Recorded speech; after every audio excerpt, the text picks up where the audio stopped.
अब मेरे 5 पॉइंट सुनिए। आज के जो नतीजे हैं ये क्या कहते हैं। पहली बात, वादे करने से वोट नहीं मिलते, काम करके दिखाने से वोट मिलते हैं। तेजस्वी यादव सिर्फ वादे करते रह गए और मोदी सरकार ने पैसा सीधे महिलाओं के अकाउंट में भेज भी दिया। मोदी सरकार ने विकास का हर वादा निभाया और दूसरी तरफ तेजस्वी यादव सिर्फ वादे करते रह गए। इसलिए वादों से नहीं वोट मिलते, बल्कि काम करके दिखाने से मिलते हैं। दूसरा, महिलाएं कभी कुछ नहीं भूलती, चाहे शराबबंदी हो या जंगल राज का दर्द हो।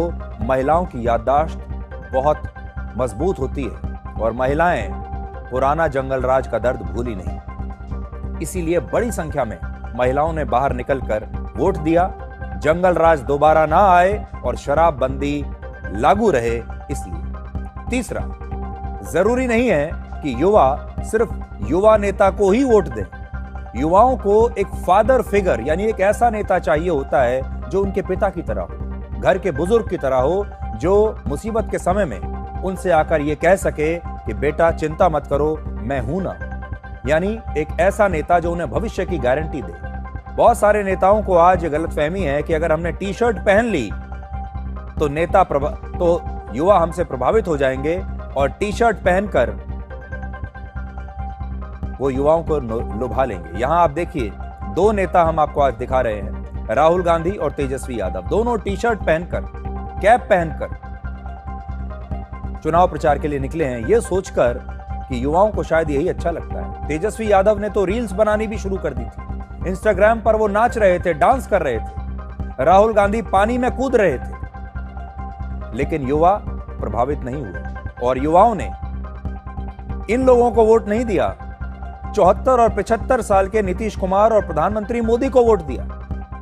अब आप सोचिए, इसलिए यह बहुत बड़ी गलतफहमी है लोगों की, नेताओं की, कि अगर टी शर्ट पहन लेंगे, अगर कूल लगेंगे, स्पोर्ट शूज पहनकर जाएंगे, कैप पहनकर जाएंगे, इंस्टाग्राम पर रील्स बनाएंगे, युवाओं के साथ कूल बातें करेंगे, तो युवा प्रभावित होकर उन्हें वोट दे देंगे। ये बहुत बड़ी गलतफहमी आज ऐसे तमाम नेताओं की दूर हो जानी चाहिए और इससे आपको ये पता चलेगा कि असल में हमारे देश के जो युवा हैं उनकी उम्र तो कम है, लेकिन वो बहुत परिपक्व है। चौथा पॉइंट, चाहे ऊंची जाति के लोग हों या नीची जाति के लोग, ये सब विकास के नाम पर क्रॉस वोटिंग कर सकते हैं। जब पेट और सम्मान दांव पर लगे हों तो चुनावी समीकरण खुद बदल जाते हैं। इसलिए अब तक आप सोचते होंगे कि क्या यह कभी संभव है कि ऊंची जाति और नीची जाति के लोग मिलकर किसी एक ही नेता को वोट कर दें?